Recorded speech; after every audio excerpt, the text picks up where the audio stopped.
Hello students, welcome back to my channel again. Today we are going to learn class 11's probability chapters, algebra of events, and this is the third session of probability chapter. So if you want to check previous two sessions, you can check out the videos in my channel. So algebra of events. Before coming to algebra of events for probability, we all know from the chapter set in class 11.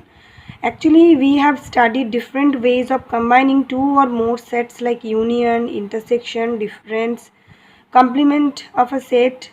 So these ideas already we have studied.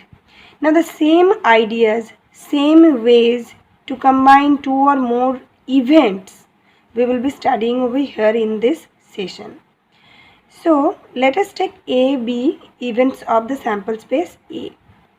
Now first we will be doing complementary event. So complementary set we all know. So the same concept over here. So A and not A. Not A can be represented with this. So A and not A. Now I'm not defining A and not A or complementary of A. I'm just giving you some of the examples so that you can make your own definitions for complementary events. So for example, we are just tossing a coin twice, then we will be getting the sample space like HH, HT, TH, TT. Now let us take A be the event getting exactly two heads. Now getting exactly two heads, out of these four, getting exactly two heads only this one. So it's HH. That means A is the singleton set HH, or you can say simple event HH. Okay.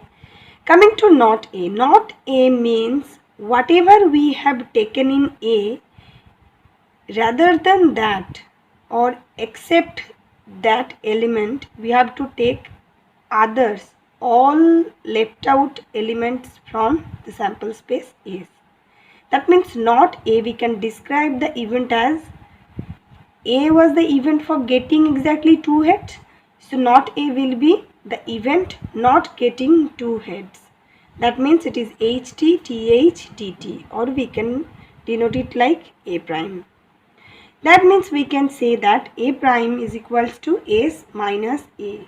And this is the difference of two sets, everybody knows.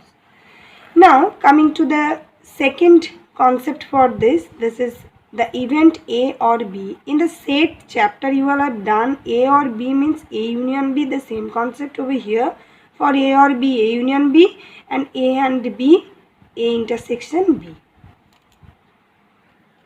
Coming to the fourth category, that is A but not B. A but not B means the elements will be there in A but not in B. So it can be written like this, A minus B, like difference of two sets, or it can be written like this, that A intersection of B prime, that means not B. Okay, A intersection of not B. Now let's take an experiment, like a die is rolled twice, and we all know that we will be getting the sample space like 36 elements here. So from 1, 1, 1, 2, and continues in the same way to get up to 6, 6. Now coming to the event A. So we are assuming this event as getting 1 in the first trial. So 1 in the first trial means that we will only have 6 elements starting from 1, that is 1, 1, 1, 2, 1, 3, 1, 4, 1, 5 and 1, 6. Let us take B as another event, and the description of that event is to get sum less than 5. Less than 5. That means we will be finding those elements where we are getting sum up to 4. That means 1, 1, 1, 2, 1, 3. We cannot take 1, 4 because 1, 4, that means sum is 5. So we have to stop up to 1, 3. Then starting from 2's row, that is 2, 1, 2, 2. 2, 3 we can't take because that will be equal to 5. Then 3, 1. 3 comma 2 onwards we can't take because that sum will be more than 5. So we have got A and B's, these two events and their corresponding elements. Now we are doing this one, A or B, that means A union B. A union B means all elements from A and B. Okay, so we are taking these elements. We have taken 1 comma 1, 1 comma 2, 1 comma 3, 1 comma 4, 1 comma 5, 1 comma 6, 2 comma 1, 2 comma 2 and 3 comma 1. That means we are just combining A and B. Now coming to A intersection B. A intersection B means the common elements of the event A and the event B. So what are the common elements? Common elements are 1 comma 1, 1 comma 2 and 1 comma 3. Coming to the next concept, that is A minus B, or we can read it as A but not B, will be 1 comma 4, 1 comma 5 and 1 comma 6. These three are not common elements of A and B from A. That's why we will write down 1 comma 4, 1 comma 5, 1 comma 6. And first three elements we can't write because we have just eliminated those three because of minus B sign. So did you get it? 1 comma 4, 1 comma 5 and 1 comma 6. Coming to the next category, that is mutually exclusive events. Now mutually exclusive events definition, it's very simple. These two or more events will be mutually exclusive if they don't have any common element, or in some words we can say, means the statement of the definition, we can say that if occurrence of one event excludes the occurrence of the other event, that is, they cannot occur simultaneously. Just to make it simple, what I told that two or more events will be mutually exclusive events if they don't have any common sample points. So for example, we are just taking, suppose a die is thrown, then for a die sample space will be, you all know that 1, 2, 3, 4, 5, 6, right? Now suppose I am taking E1 as an event for getting even numbers. So what will be the events set? Will be 2, 4 and 6. And E2 getting odd numbers. That will be 1, 3 and 5. Quite obvious, from these two events or two sets, you can check out this very easily, that these two sets don't have any common element. These three are even numbers, these three are odd numbers. That means E1 and E2, these two events can't occur simultaneously. That means these two are mutually exclusive events.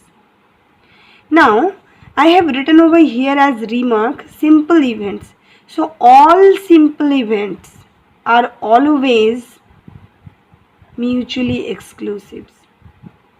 Okay.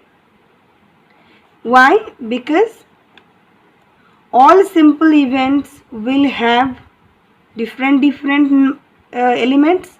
That means they will not have common elements. So they will always be mutually exclusive events. Okay. Coming to the next category, that is exhaustive events. Exhaustive events, just let us take that there are E1, E2, comma dot dot dot up to En, n number of events of the sample space S. Okay, that means these all events are subset of S and there are n number of events and they satisfy this condition, that is union I equals to 1 to n, ei equals to s. That means if we were taking e1, e2 and en's union together, all n events union together, then you will be getting s.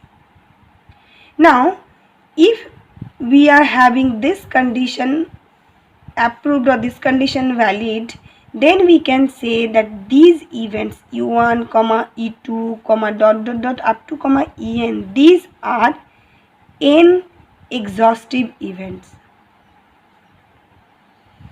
Okay, n exhaustive events. So this is the definition of exhaustive events. Now there is another special category of exhaustive events. Suppose we are getting this, and along with that there is another criteria, that is ei intersection ej equals to 5 for any I not equals to j. That means ei and ej are pairwise disjoint. Pairwise disjoint means they don't have any common element. Pairwise don't have any common element, and this one to obviously valid. So in this case we will be saying that the events e1, e2, en are called mutually exclusive as they are pairwise disjoint, and exhaustive events because this condition is valid over here. Okay, so we will be calling it as mutually exclusive and exhaustive events. Okay, I hope you have got this. Coming to exercise 16.2. Exercise 16.2's all questions I haven't done over here. So rest of the questions obviously will be your homework. So I have done question number 1. Question number 1, just look at the question number 1. Question number 1 says that when a die is thrown, E be the event, that means die shows 4. So E will be singleton set 4. F be the event, to get even number, that means the F event set will be 2, 4 and 6. Now as E intersection F not equals to 5, because E intersection F 4, singleton set 4, because 4 is the common element here. So as they don't have any, they have common element, that means their intersection not equals to 5, so E and F are not mutually exclusive events. Coming to question number 4. You look at the question once. In the question it is told that 3 coins are tossed together. So we will be getting the sample space like this, and the description of A, B, C and D. According to that I have made their sets. You just check it out once. Now we have to go to the questions given. So among A, B, C, D, the first question is to find out the mutually exclusive pairs or mutually exclusive events. Look at this. A and B don't have any common item. B and C don't have any common item. A and C don't have any common item. And C and D don't have any common item. That means these 4 pairs are mutually exclusive pairs of events. Then coming to next question, that is simple events. Simple events means, again I am repeating, if we are getting one element over there single, then we will be telling it as simple events. That means A and C. So A and C. Compound event means more than one element. So clearly the answers will be B and D. Okay. Coming to question number 6. The sample space is like this because look at the question. In the question it is told that 2 dice are rolled. So there will be 36 elements like this. Already we have done many times. Now the description of A says that to get the first trial as even numbers. That means we will be getting it as 2, 1, 2, 2 up to 2, 6, 4, 1, 4, 2 up to 4, 6, 6, 1, 6, 2 up to 6, 6. B's description is to get odd number in the first trial, that means 1, 1, 1, 2 up to 1, 6, 3, 1, 3, 2 up to 3, 6, 5, 1, 5, 2 up to 5, 6. And the event C's description is to get the sum less equals to 5. That means not more than 5, but up to 5 we have to take. So what it will be? 1, 1, 1, 2, 1, 3, 1, 4, not 1, 6. Because 1, 5 means the sum will be 6. That is more than 5. So we can take over here from 1, 5. Coming to 2, that is 2, 1, 2, 2, 2, 3. Not 2, 4 onwards, because 2, 4 onwards we will be getting the sum as 6. That is more than 5. So we can't take that. Then 3, 1, 3, 2 and 4, 1 in the same way. So we have got all three events described in the question. Now coming to the main question, that is you are find out not A or A prime. So what will be A prime? A prime will be the set including the elements not existing in the set A. That means actually it will be B. So A prime means B. So B prime means it will be A. Now 3, 4, 5, 6, 7 will be your homework. I am directly doing question number 8 over here. So it's A intersection B prime intersection C prime. Now A intersection B prime means A. So A intersection A means actually A. Right. That means we have to find out ultimately A intersection C prime. Now C prime we haven't written over here anywhere. So we are writing it now. C prime is equals to whatever we have included in C, we have to exclude here. So 1, 5, 1, 6, 2, 4, 2, 5, 2, 6, 3, 3 to 3, 6, 4, 2, 2, 4, 6, 5, 1, 5, 2 to 5, 6, 6, 6 up to 6, 1, 6, 1 up to 6, 6. So these elements are belonging to C prime. Now you have to just find out their common elements. What are common elements? Obviously 1, something, 3, something and 5, something will not be belonging to A. So we have to find out only the elements starting with even numbers. That means 2, 4, 2, 5 and then 2, 6, 4, 2, dot 4, 6 and 6, 1 and 6, up to 6, 6. The middle elements I haven't written, I have just given dots. Okay. So I hope you all have understood the whole session. This is very easy actually. So this all about today, and thank you everybody.